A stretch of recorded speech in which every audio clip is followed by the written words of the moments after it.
যারা ফজরের নামাজ পড়ছেন না বা পড়তে অসুবিধা হচ্ছে, শুনে রাখেন, নবী করিম সাল্লাল্লাহু আলাইহি ওয়াসাল্লাম বলেছেন, মুনাফিক যারা, যারা নামে মুসলমান, আল্লাহর খাতায় মুসলমান না, যারা আল্লাহর খাতায় মুসলমান না, নামে মুসলমান, এদের একটা বড় মার্কা হলো তাদের জন্য দুইটা ওয়াক্ত নামাজ পড়া খুব বেশি কঠিন হয়। তার একটা হলো আসর আর একটা হলো ফজর।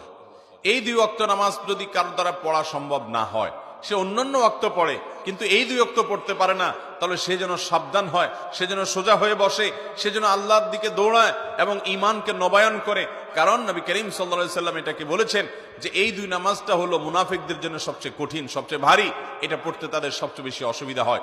অন্যান্য নামাজগুলো তারা হয়তো পড়ে কিন্তু এই দুই নামাজ পড়তে পারে না। বিধায় আমাদের যাদের ফজরের নামাজ পড়া হয় না বা ফজর নামাজ পড়তে পারি না, বা চেষ্টা করেও আমার দ্বারা বেশিরভাগ সময় ফজর নামাজ পড়া হয় না, মিস হয়, কিংবা পড়ি কিন্তু অনেক কষ্ট হয়, সাধারণত হয় না, একদিন হয়তো 5 দিন হয় না এবং সময় মতো হয় না, সকালে 8টা-9টায় উঠে নামাজ পড়েন, মনে রাখবেন আমাদের জন্য এটা অ্যালার্মিং, যেটা শয়তানের ওয়াসওয়াসার কারণে, কুমন্ত্রণের কারণে আমরা মুনাফিকদের কাতারে চলে যাচ্ছি কিনা। অতএব আমার মা বোনদের প্রতি আমার উদাত্ত আহ্বান থাকবে, 5 ওয়াক্ত নামাজ ঠিক করুন, আপনার অন্য সব আল্লাহ তাআলা ঠিক করবেন। ইন্নাস সালাতা তানহা আনিল ফাহশাই ওয়াল মুনকার, নামাজ মানুষকে অশ্লীল এবং অন্যায় কাজ থেকে বিরত থাকে, বিরত চেষ্টা করবেন।